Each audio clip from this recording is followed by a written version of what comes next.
Hi, hello mga kapatid. God is good all the time. And all the time, God is good. Simulan natin ang araw sa salita ng Diyos. Patuloy na sumubaybay sa Jesus ang kasama. Hayaan natin ang Espiritu Santo ang lumukob sa atin upang tayo'y pagpalain ng Diyos.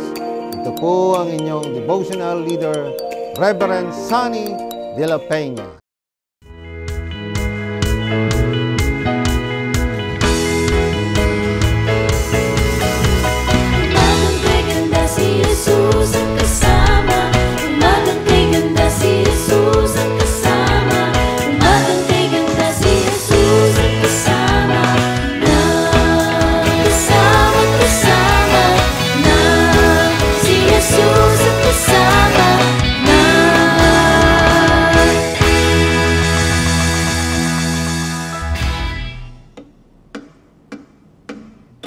Your Bible, pray every day, pray every day, pray every day.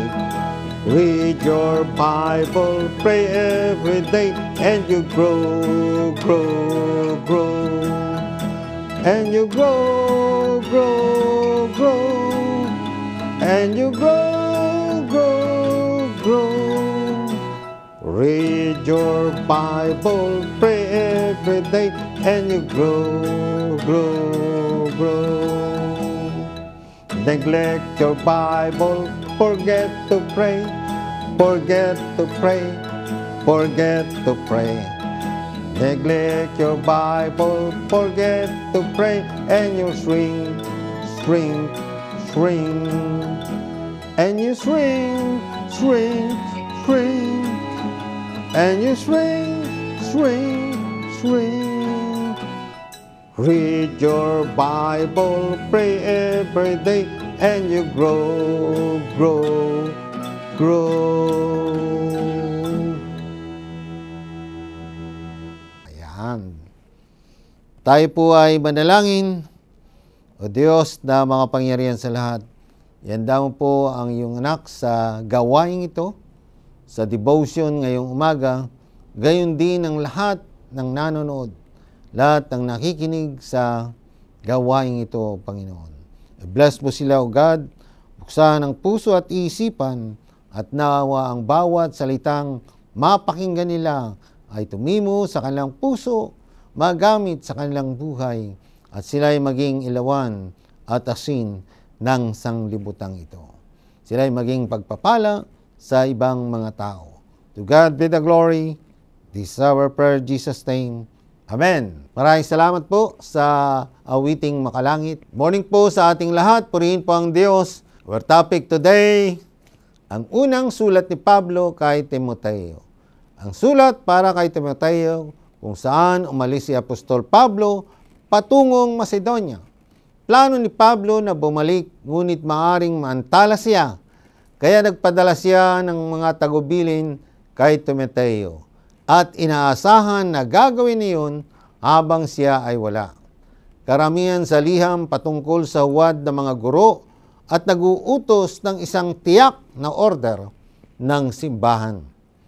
Bagaman ang liham ay para kay Timoteo, kung minsan ay nakipag-usap sa kanya ang may akda sa isang mas malaking komunidad o malawak na community, nakikinig sa ilang mga payo. Halimbawa, ang lahat para sa parangalan ang mga matatanda. Ang mga matatanda ay mga pinuno na gumagamit ng karunungan o pamumuno ayon sa kanilang edad at karanasan. Sa bagong tipan, ang mga matatanda kasama ng mga punong saserdote at mga eskriba ay bumubuo ng pangunahing pasalungat kay Jesus na magturo siya sa Jerusalem. Higit pa na namamahala ng mabuti. Nangangaral at nagtuturo, ang mga alipin ay dapat sumunod sa kanilang Panginoon. Yan. Brothers and sisters, ang unang liham kay Timoteo kasama nga sa huling paglalakbay ni Pablo, yan, kung saan ang dalawang sulat, pastoral ay pinangalan ng may kabuluhan para sa pagbibigay din ito sa kabutihan ng Diyos at ang kabutihan ng nilikha. Ang paglikha sa mga terminong biblikal ay universal ayon sa pagkakaalam o pagkaunawa natin dito. Sinasabi ng Genesis na sa simula ay nilikha ng Diyos ang langit at lupa. Sa aklat ng Apokalipsis, tumutukoy sa mga huling panahon, ipinahayag ng mayakda na nilikha ng Diyos ang lahat ng bagay at higit pa at nabubuhay sa mundo. Lahat ng nabubuhay sa mundo. Ito ay malakas na anti-Gnostic kahit na ang Gnosticism.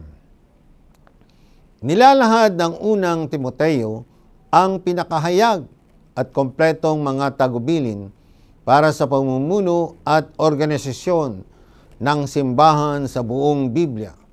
Kabilang dito ang mga section tungkol sa angkop na paggawin ng mga pagtitipon sa pagsamba, ang mga kwalifikasyon ng mga elder at deacon, ang mga wastong kaayusan ng disiplina sa simbahan.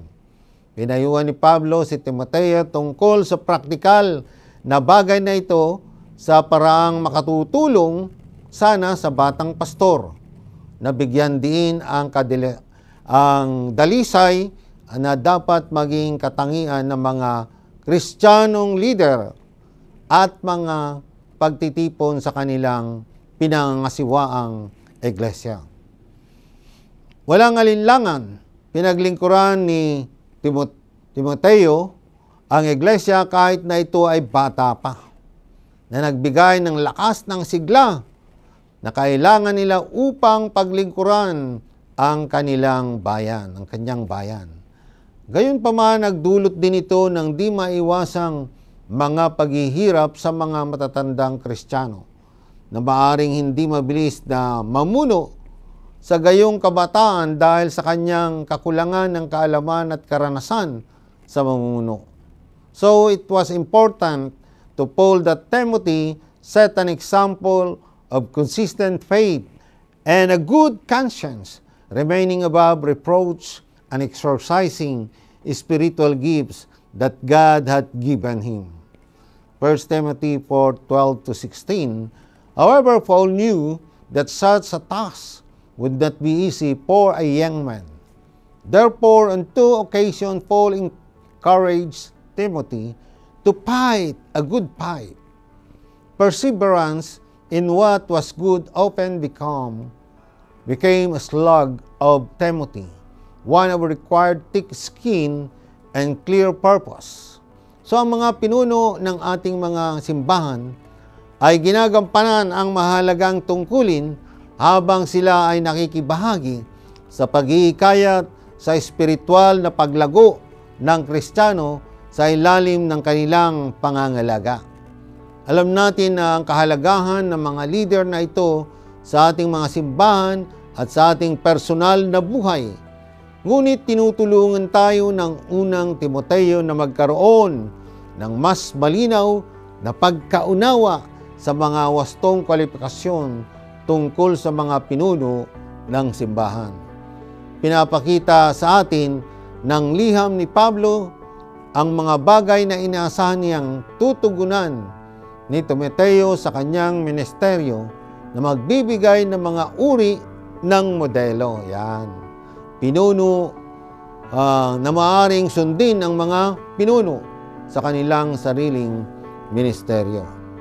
So paano ipinatutupad ang ng inyong mga pinuno ang mga pangangaral ni Pablo sa unang Timoteo?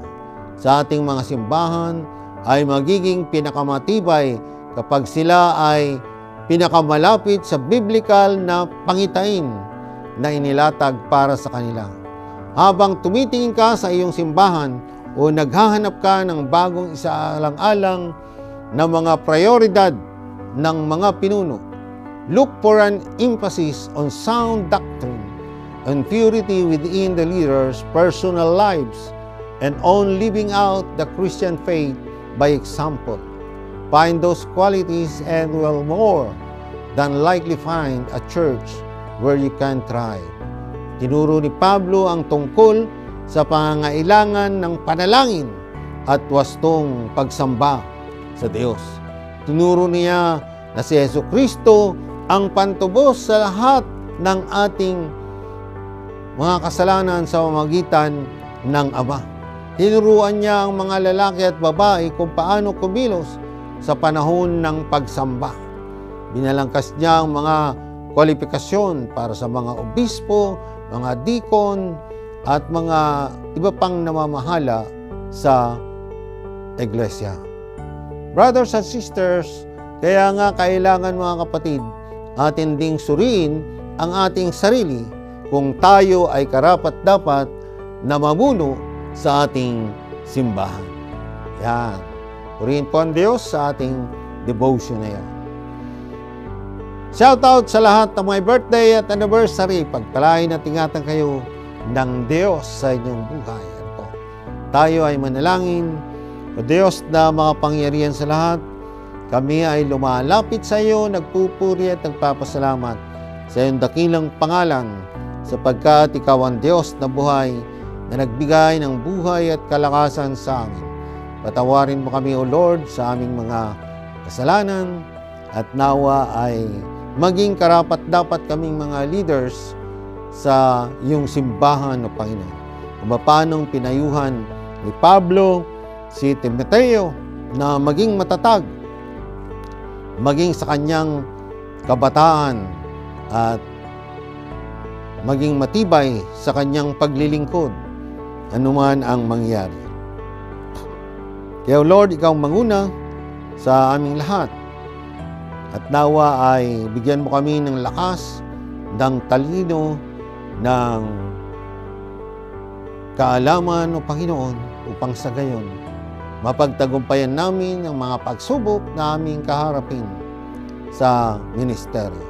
Gayon din patuloy kong dinadalangin may mga karawan mula ngayong Friday hanggang Sunday, nawa at ingatan at pagpalain kayo, gayon din ang mga nagdaraos ng anibersaryo ng kanilang kasal. Ingatan at pagpalain kayo sa inyong buhay, nawa ay magtagumpay kayo sa inyong pagsasama. In Jesus' name we pray. Amen. Amen. Yan mga kapatid, sumapit na naman ang oras upang pansamantalan nating tapusin ang munting devotion ito. Kaya huwag kalilimutang mag-subscribe, like and share, at pindutin din ang bell button. Kung kayo po ay na-bless, ay maaari kayong mag-donate sa Nax United Methodist Church through our bank account. Ito ang inyong Pastor Sunny na nagsasabing, be happy. Yan. Masaya lang tayong lagi. Yan. See you next Friday. To God be the glory. Hallelujah.